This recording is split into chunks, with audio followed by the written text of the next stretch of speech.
bienvenido. Qué bueno que te diste la oportunidad de escuchar esta información, porque estamos seguros que los principios de éxito que escucharás serán de un enorme beneficio para ti si estás buscando un cambio en tu situación económica.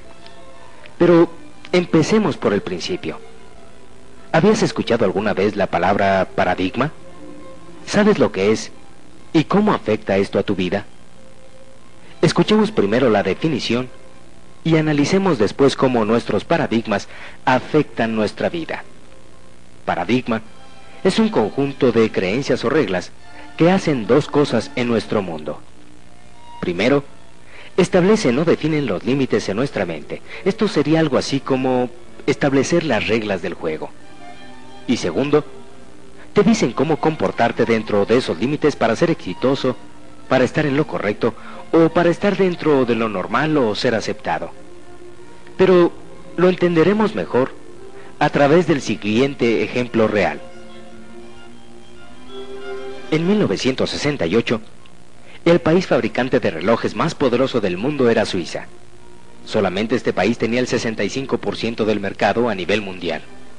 Hasta 1968, Suiza llevaba 60 años controlando el mercado. De hecho, ellos inventaron el reloj de pulsera.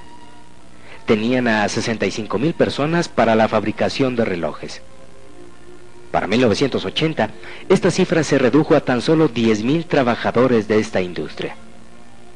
La pregunta obligada aquí es, ¿qué sucedió? ¿Cómo pudo esta potencia perder tanto en tan poco tiempo? Bueno, lo que sucedió fue que simplemente hubo un cambio de paradigmas. Un cambio en el proceso de pensamiento.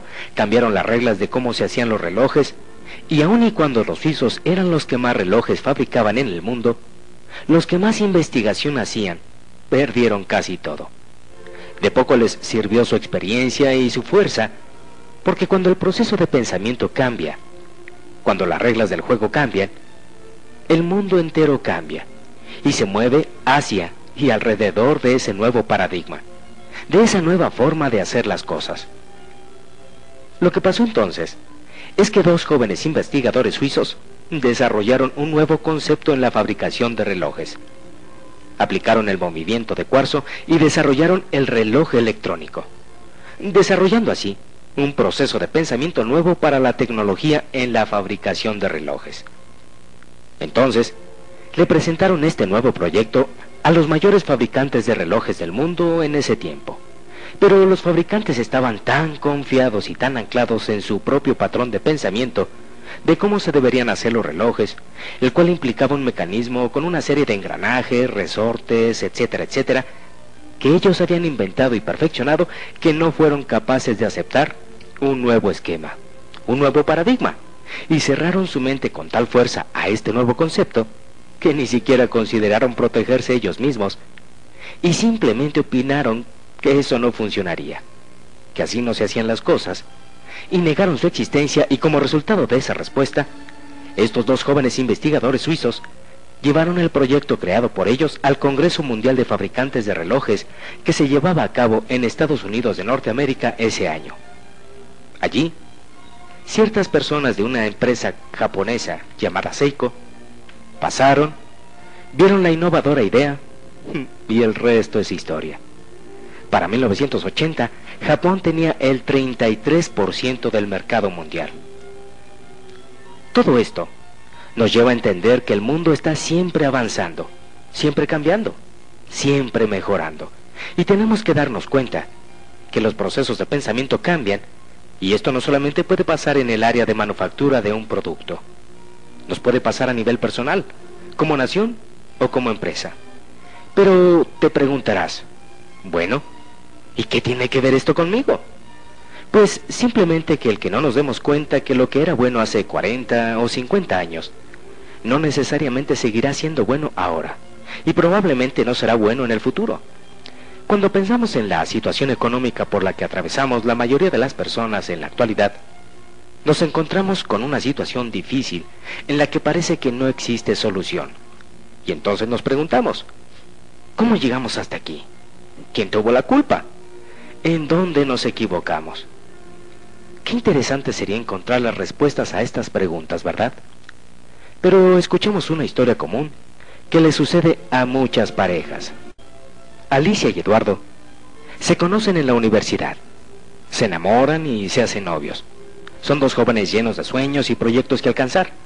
Como piensan bien las cosas, deciden esperar a graduarse y encontrar un buen trabajo para después casarse. Entonces, Alicia también se gradúa y consigue un empleo. Se casan y son felices. Son jóvenes, se quieren y tienen dos ingresos muy buenos. Ya casados, quieren tener su casa propia y dan el enganche para una casita que pagarán en cómodas mensualidades durante los próximos 20 años. Y poco a poco se van haciendo de las cosas para su nuevo hogar. Algunas al contado y algunas otras a crédito, como son el refrigerador, la lavadora, el coche, la televisión, algunos muebles, etc. Hay tantas cosas que comprar, tantos aparatos electrónicos que son una maravilla. Pero, ¿qué importa? Ellos ganan el suficiente dinero para irlos pagando poco a poco. Y además, les alcanza para salir a divertirse con otras parejas, o por qué no, para darse unas divertidas vacaciones. El tiempo va pasando y la familia va creciendo, y entonces llega el primogénito. Alicia lo deja en la guardería o con su mamá, quien está encantada con su nuevo nieto. Ahora necesitan comprar otras cosas, tantas cosas que los bebés necesitan. Por su parte, Eduardo piensa que como la familia ha crecido, necesitan comprarse otro automóvil y deciden apretarse un poquito el cinturón para comprarlo a crédito. 2 años después, el primogénito estrena hermanito. Ahora Alicia sí tiene que dejar de trabajar porque ya hay 2 niños que cuidar. Y así es que Alicia se siente frustrada mental y emocionalmente, porque el problema es que cuando Alicia deja de trabajar, representa una disminución importante en los ingresos familiares. Además, los gastos han aumentado con la llegada de los hijos y todavía se tienen que seguir haciendo los pagos de la casa, los coches y ese tiempo compartido que compraron para darle a la familia su semana de vacaciones al año. En poco tiempo, y sin que se den cuenta, Eduardo y Alicia se han convertido en una familia más, luchando por sobrevivir de la mejor manera posible, tratando de estirar el ingreso al máximo, trabajando todos los días, pero sin que el dinero les alcance. Sin darse cuenta, han caído en la trampa del trabajo, o como llama Robert Kiyosaki, el famoso escritor y empresario norteamericano, a esa situación en la vida, en la que trabajas y trabajas solo para seguir pagando las deudas, los créditos y los gastos de la casa. Sin más futuro que trabajar el próximo mes para poder seguir pagando lo que deben y no perderlo todo. Esta situación en poco tiempo genera gran frustración y desesperación en las personas, lo cual afecta su actitud y su comportamiento hacia sus seres queridos. Así que, gradualmente, y sin que lo noten, la relación sentimental de Alicia y Eduardo empieza a cambiar, y un día pasados los 35 años, se encuentran viviendo una vida que no les gusta, obligados a trabajar para mantener a la familia y sin la relación de pareja que los hacía felices, viviendo tensos, preocupados y presionados económicamente, sin grandes sueños ni proyectos en su vida, pero con muchas necesidades y con un futuro realmente incierto.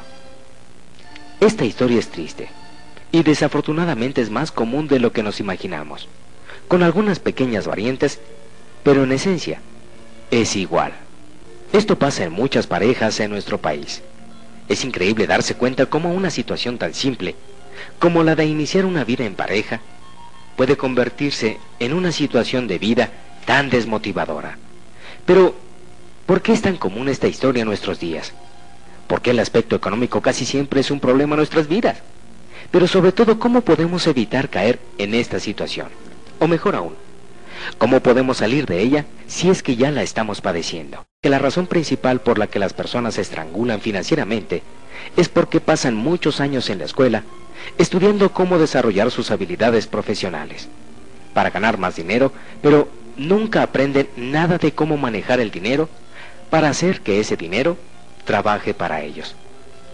Así de que, si estás cansado de trabajar y trabajar y trabajar solo para sobrevivir y te gustaría tener un cambio importante en tu vida económica, seguramente te interesará escuchar la historia de Robert Kiyosaki y su papá rico y su papá pobre.